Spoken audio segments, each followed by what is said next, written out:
Hello everyone, my name is Krishnavini. Welcome to Pharmapedia. So ఇప్పుడు మనం next type of glass containers గురించి చూద్దాం. Next ఏంటిది fourth one ఏంటిది సల్ఫర్డ్ గ్లాస్. సో ఈ సల్ఫర్డ్ గ్లాస్ దేనికి యూజ్ చేస్తారు ఫర్ పేరెంటల్ యూజ్ కోసం. అండ్ దీన్ని ఎలా ప్రిపేర్ చేస్తారంటే soda lime glass is exposed to moist sulfur oxide at about 500 degrees centigrade to get sulfured glass.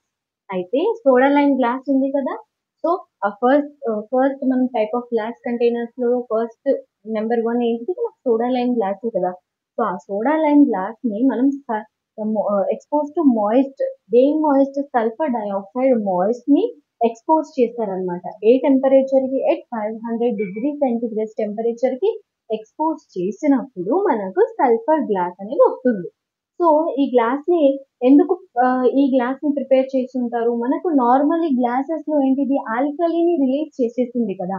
Parental products ని మనం స్టోర్ చేయాలి అంటే నార్మల్ గ్లాసెస్ ఏం చేస్తున్నాయి, ఆల్కలీని రిలీజ్ చేసేస్తున్నాయి. సో మనకు పేరెంటల్ ప్రోడక్ట్స్ ని మనం వాటిలో స్టోర్ చేయలేం. సో దీంట్లో ఏంటిదంటే does not liberate alkali. So ఈ గ్లాస్ సల్ఫర్డ్ గ్లాస్ స్పెషల్ అంటే స్పెషల్ ప్రిఫరెన్స్ ఎందుకు ఈ గ్లాస్ ని ఎందుకు ప్రిపేర్ చేశారంటే ఆల్కలీని అది లిబరేట్ చేయదు, సో దట్ మనం పేరెంటల్ ప్రోడక్ట్స్ ని మనం స్టోర్ చేయొచ్చు.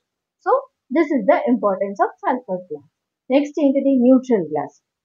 Neutral glass is composed of silicon dioxide, boron trioxide, aluminum trioxide, sodium oxide, barium oxide, potassium oxide. So ఇవన్నీ పర్సంటేజెస్ లో ఈ కంపోజిషన్ తో ఉందన్నమాట న్యూట్రల్ గ్లాస్. సో ఈ గ్లాస్ ఏంటిది, దీని ఇంపార్టెన్స్ ఏంటి చూద్దాం.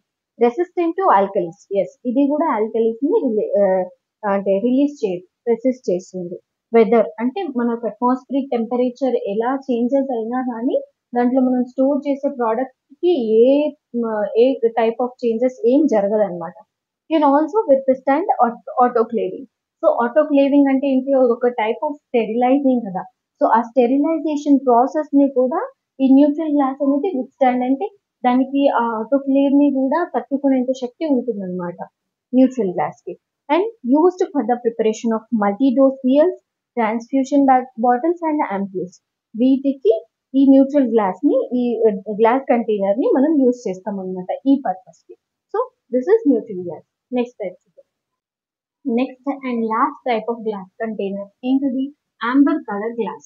సో ఇప్పుడు ఈ amber colour glass container first ఏంటి, దీని ఇంపార్టెన్స్ ఏంటిదంటే ఆంబర్ కలర్ ఏం చేస్తుంది, సన్ నుంచి వచ్చే రేస్ అంటే యూవి రేడియేషన్ రేస్, అలా కొన్ని రేస్ ఉంటాయి కదా, ఆ రేస్ ని ఆ బాటిల్ లోకి లేదా ఆ కంటైనర్ లోకి అలో చేయకుండా రెసిస్ట్ చేయడం amber colour bottles or amber colour glass containers యొక్క ఇంపార్టెన్స్ అన్నమాట.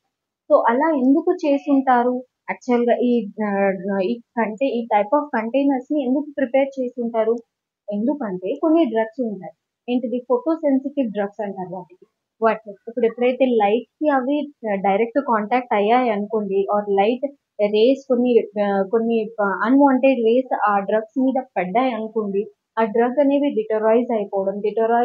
డిటరేషన్ అంటే ఏంటిదంటే ఇది మొత్తం అంటే కంటామినేట్ అయిపోవడం, అలా ఇంకేదైనా ఫర్దర్ రియాక్షన్స్ అయిపోవడం అలా జరుగుతాయన్నమాట.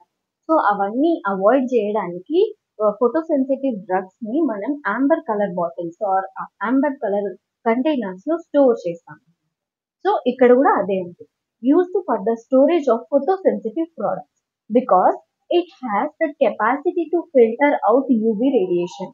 అయితే ఈ ఆంబర్ కలర్ బాటిల్ ని ఫోటో సెన్సిటివ్ ప్రోడక్ట్స్ ని స్టోర్ చేయడానికి యూస్ చేస్తారన్నమాట. ఎందుకంటే ఆ బాటిల్ కి యూవి రేడియేషన్ ని ఫిల్టర్ అవుట్ చేసే కెపాసిటీ ఉంటుంది. అండ్ ఇట్ ఈస్ ఆప్టైన్డ్, అంటే ఈ ఆంబర్ కలర్ గ్లాస్ మనకి ఎలా వస్తుందంటే obtained by adding carbon, sulfur or ferrous and magnesium dioxide. ఇవి యాడ్ చేస్తే మనకు ఆంబర్ కలర్ గ్లాస్ కంటైనర్ వస్తుంది. So this is about the type of glass containers. Next వీడియోలో మనం ప్లాస్టిక్స్ గురించి అడ్వాంటేజ్, కాంపోజిషన్, టైప్స్ ఏంటిది అది కూడా చూద్దాం అనమాట. సో ఇప్పటికి ఈ వీడియో అయితే మీకు హెల్ప్ఫుల్ అయిందని నేను అనుకుంటున్నాను. మీకు హెల్ప్ అయితే మన ఛానల్ని సబ్స్క్రైబ్ చేయండి, లైక్ చేయండి, కమెంట్ చేయండి. ఇంకేదైనా టాపిక్ కావాలంటే కమెంట్ చేయండి. అండ్ దీంట్లో ఏదైనా డౌట్ ఉంటే కూడా కమెంట్స్ చేయండి.